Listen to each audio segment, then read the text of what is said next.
नमस्कार विद्यार्थी मित्रांनो, स्वागत आहे तुमचं SK MPSC अकॅडमी या आपल्या यूट्यूब चॅनलमध्ये। आज दिनांक 19 ऑगस्ट 2023 तुमच्यासाठी घेऊन आलो आहे संपूर्ण वृत्तपत्र विश्लेषण। चला तर जी काही आपली डिस्कशन आहे तिला या ठिकाणी आपण सुरुवात करूया। या ठिकाणी जी पहिली न्यूज आहे ती चंद्रयान-3 संदर्भात आहे। दिनांक 18 ऑगस्ट 2023 चे म्हणजे कालचे जे काही आपलं वृत्तपत्र डिस्कशन आहे त्या ठिकाणीही आपण चंद्रयान-3 विषयी चर्चा केली आहे। तर या ठिकाणी जी न्यूज आहे ती अशी आहे, चंद्रयान चंद्राच्या आणखी समीप।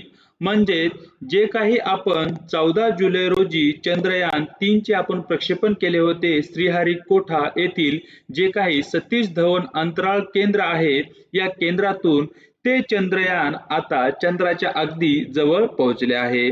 म्हणजे जो काही चंद्र आहे त्या चंद्राचा जो काही परिघ आहे, जो काही डायमीटर आहे त्या डायमेन्शन किंवा डायमीटरच्या ते 10 किलोमीटर या परिघामध्ये सध्या चंद्रयान-3 घिरक्या घेत आहे। तर या ठिकाणी जे काही आपलं चंद्रयान-3 आहे या चंद्रयान-3 चे लँडर ज्याला की आपण विक्रम असे नाव दिले आहे, ते विक्रम आता जे काही प्रोपोर्शनल मॉड्यूल आहे, प्रोपोर्शनल मॉड्यूल म्हणजे जे काही यान असते त्या यानाचा जो काही मुख्य भाग आहे त्या मुख्य भागापासून विक्रम लँडर आता अलग झाले आहे आणि या विक्रम लँडर वर स्थापित करण्यात आलेला कॅमेरा 1 जो आहे त्यांनी जो काही आपला चंद्र आहे त्याच्या भूपृष्ठाची जी काही छायाचित्रे आहेत ती पाठवण्यास सुरुवात केली आहे आणि भारतीय अंतराळ संशोधन संस्था जिला आपण इस्रो असे म्हणतो तिने ती जी छायाचित्रे आहेत ती मीडियामध्ये आता पब्लिश केली आहे। त्या ठिकाणी अशा प्रकारची ती छायाचित्रे आहेत। तर या ठिकाणी पहा, जे काही चंद्रयान आहे चंद्रयान-3 चे दिनांक 23 ऑगस्ट रोजी आपण चंद्राच्या दक्षिण ध्रुवावर सॉफ्ट लँडिंग करणार आहोत आणि चंद्राच्या दक्षिण ध्रुवावर सॉफ्ट लँडिंग किंवा चंद्राच्या दक्षिण ध्रुवावर एखादं यान उतरणारा भारत हा जगातील पहिला देश असेल। हा या ठिकाणी आपल्यासाठी स्पर्धा परीक्षे दृष्टिकोनातून सर्वाधिक महत्त्वपूर्ण पॉइंट आहे। यावर क्वेश्चन येण्याची शक्यता ही सर्वाधिक जास्त आहे। त्याचबरोबर जे काही चंद्राचा पृष्ठभाग आहे या पृष्ठभागावर विक्रम लँडर कडून सॉफ्ट लँडिंग केलं जाणार आहे। म्हणजे या ठिकाणी जो काही विक्रम लँडर आहे तो अलगद या पृष्ठभागावर उतरला जाणार आहे आणि त्यासाठी आवश्यक असणारा जो काही टप्पा आहे ज्याला की आपण डीबूस्टिंग असे म्हणतो, तो डीबूस्टिंगचा जो काही टप्पा आहे तो या ठिकाणी आता पूर्ण झालेला आहे आणि येणाऱ्या 23 ऑगस्ट रोजी या ठिकाणी चंद्रयान-3 चे अवतरण हे चंद्राच्या पृष्ठभागावर होणार आहे। तेव्हा इन डिटेल मध्ये आपण पुन्हा चंद्रयान-3 ला डिस्कस करणारच आहोत। तर या ठिकाणी जे काही चंद्रयान आहे याच्याविषयी इन डिटेल मध्ये तुम्हाला माहिती असणं आवश्यक आहे, कारण भारतासाठी हा अंतराळातील एक महत्त्वपूर्ण किंवा महत्त्वाकांक्षी प्रकल्प आहे। मग या ठिकाणी यावर आयोगाकडून क्वेश्चन येणाऱ्या 2 वर्षांमध्ये विचारले जाणार म्हणजे जाणार आणि यासाठी हा जो टॉपिक आहे तो आपणाला व्यवस्थित प्रकारे करणं गरजेचं आहे। चलूया पुढच्या न्यूज कडे। जी पुढची न्यूज आहे ती कसिनो संदर्भात आहे। त्या ठिकाणी पहा, न्यूज अशी आहे, 1976 चा कायदा रद्द करण्याचा निर्णय, राज्यात कॅसिनोला परवानगी नाही। त्या ठिकाणी तुम्ही मूवीज मध्ये पाहिलं असेल की कसिनो हा एक जुगार अड्डा असतो ज्या ठिकाणी विविध प्रकारे जुगाराचे खेळ चालतात। मग तशा प्रकारचे जे काही कसिनोज आहेत ते आपल्या राज्यामध्ये महाराष्ट्रामध्ये ते अशा प्रकारचे कसिनो स्थापन करण्यास किंवा सुरुवात करण्यास या ठिकाणी कसल्याही प्रकारची परवानगी नाहीये। 1976 ला एक कायदा करण्यात आला, त्या कायद्यानुसार या ठिकाणी राज्यामध्ये उत्पन्न वाढावे किंवा जे काही पर्यटक आहेत त्या पर्यटकांचा मुंबई सारख्या मोठमोठ्या शहरामध्ये जो ओढा आहे तो वाढावा या दृष्टिकोनातून 1976 ला एक कायदा करण्यात आला आणि त्या कायद्याची अंमलबजावणी स्टील डेट पर्यंत झालेली नाहीये। आता मग तो जो 19 जुलै 1976 रोजी जो काही कायदा करण्यात आला होता तो कायदा या ठिकाणी राज्य सरकारने रद्द करण्याचा निर्णय घेतला आहे। या ठिकाणी जी काही क्वेश्चन आहे तो प्रिलिम साठी बनण्याची शक्यता कमी आहे, परंतु प्रिलिम मध्ये असे काही क्वेश्चन असतात जे की आपल्याला लॉजिकच्या बेसवर सोडावे लागतात। मग ते जे लॉजिकचा बेस आहे आणि तो लॉजिकचा बेस कुठून तयार होतो, तर अशा प्रकारच्या ज्या न्यूज आहेत ज्या आपल्याला एक प्रकारचा संदर्भ देण्याचं कार्य करतात, त्या न्यूजच्या माध्यमातून आपण ते लॉजिक बेस्ड क्वेश्चन सोडवू शकतो। यासाठी अशा प्रकारच्या ज्या न्यूज आहेत ज्या आपल्याला महत्त्वपूर्ण जरी वाटत नसल्या तरी त्या या ठिकाणी या न्यूज आपल्याला डिस्कस कराव्या लागतात। पुढची जी न्यूज आहे सेम ॲज इट इज आहे। न्यूज अशी आहे, राज्यावर टंचाईचे सावट। जर तुम्हाला माहिती असेल की मागच्या ऑगस्ट महिन्यामध्ये किंवा पूर्ण ऑगस्टचा जो सध्या महिना आहे या महिन्यामध्ये जो काही पाऊस आहे महाराष्ट्रामध्ये, पाऊस पूर्णपणे गायब झालेला आहे। पावसाने पूर्णपणे या ठिकाणी दांडी मारलेली आहे। मग या ठिकाणी जो पिण्याचा पाण्याचा प्रश्न आहे किंवा जनावरांसाठी आवश्यक असणारा जो काही चारा आहे, या अशा प्रकारचे काही समस्या आता उद्भवायला सुरुवात झाली आहे आणि येणाऱ्या काळामध्ये जर पाऊस कमी राहिला किंवा पावसाने जर महाराष्ट्रावर त्याची कृपावृष्टी दाखवली नाही तर येणाऱ्या काळामध्ये जनावरांसाठी आवश्यक असणारा चारा आणि ग्रामीण भागामध्ये खास करून जे पाण्याचा प्रश्न आहे तो खूप मोठ्या प्रमाणावर तीव्रतेने वर येऊ शकतो। मग त्याचे जे नियोजन आहे ते आताच करावे लागेल आणि त्या संबंधी मंत्रिमंडळाने आदेश दिलेले आहेत। या संबंधी अशा प्रकारची ती न्यूज आहे। चलूया पुढच्या न्यूज कडे। पुढची जी न्यूज आहे ती कोराडी विद्युत प्रकल्पासंबंधी आहे। न्यूज अशी आहे, कोराडीतील 660 मेगावॅटचे 2 संच बंद। तर या ठिकाणी आपणासाठी 2 पॉइंट महत्त्वाचे आहेत। त्यामध्ये कोराडी औष्णिक विद्युत प्रकल्प कोणत्या जिल्ह्यात आहे, तर आपलं उत्तर असेल नागपूर या जिल्ह्यामध्ये कोराडी औष्णिक विद्युत प्रकल्प आहे आणि या ठिकाणी 660 मेगावॅटचे 2 संच कार्यरत आहे। हा केवळ एकच पॉइंट या ठिकाणी बनू शकतो आणि यावरच आयोग तुम्हाला क्वेश्चन विचारू शकतो। पुढची न्यूज पाहूया।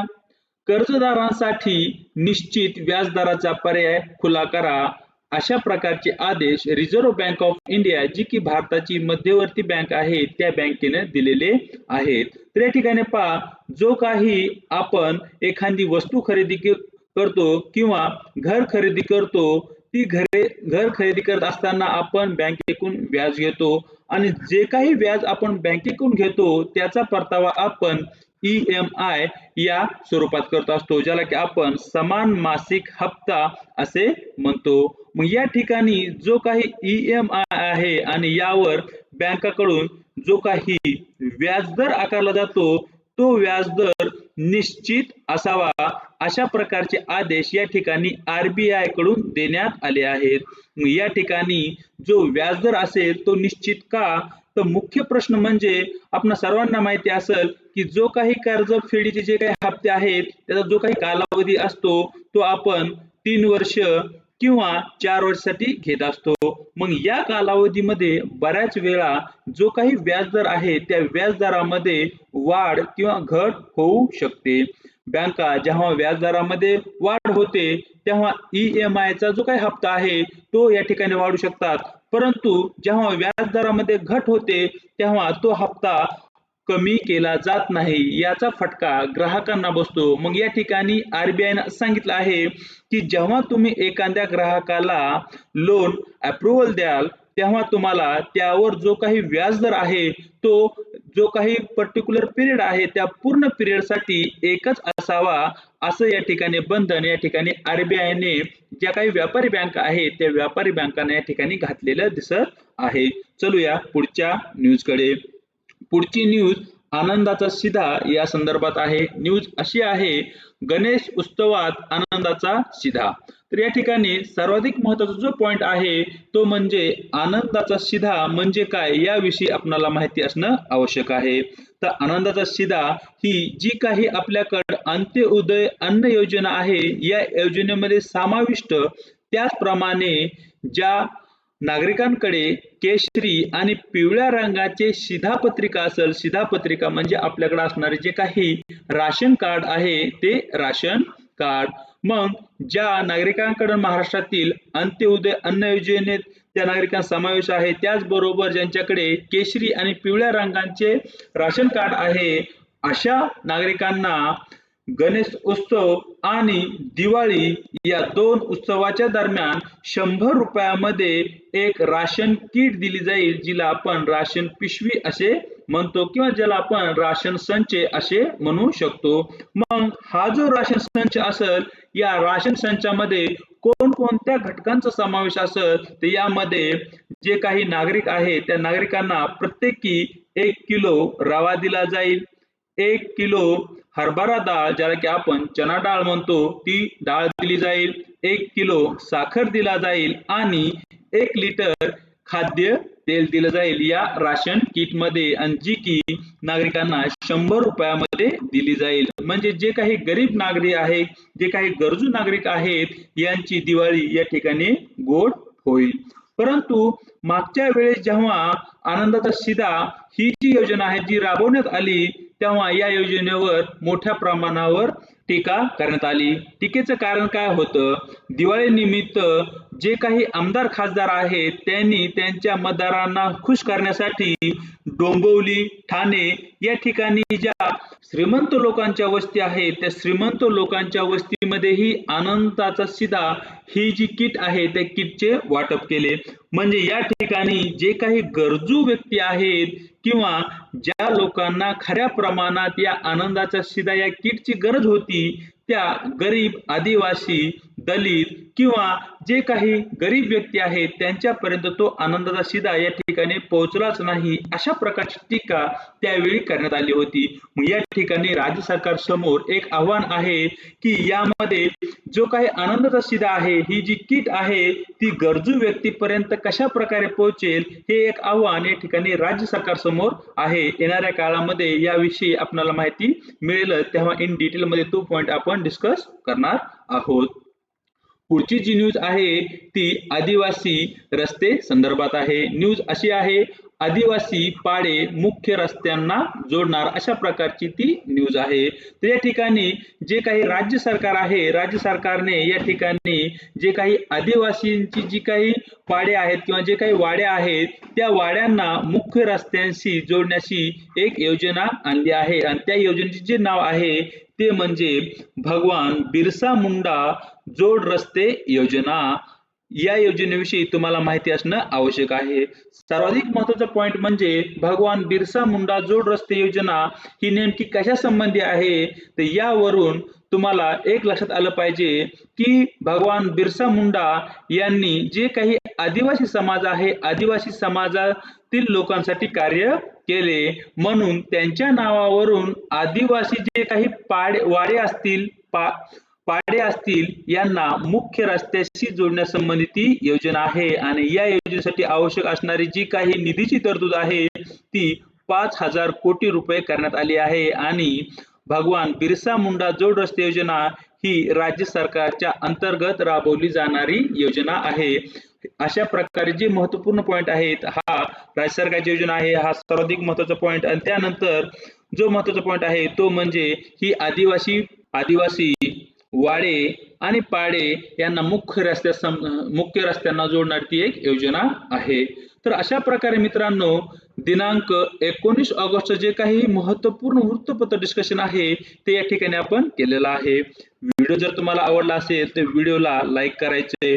व्हिडिओ संबंधी तुमचे प्रश्न, तुमचे जे काही सजेशन आहेत ते आपल्याला कमेंट बॉक्स मध्ये कळवायचे. आपल्या व्हिडिओला आपल्या मित्रांसोबत किंवा जे काही गरजू विद्यार्थी आहेत त्या गरजू विद्यार्थ्यांसोबत आपल्या चॅनलला, आपल्या व्हिडिओला शेअर ही करायचे आहे. आणि त्याचबरोबर न विसरता आपल्या YouTube चॅनलला या ठिकाणी सबस्क्राईब ही करायचं आहे.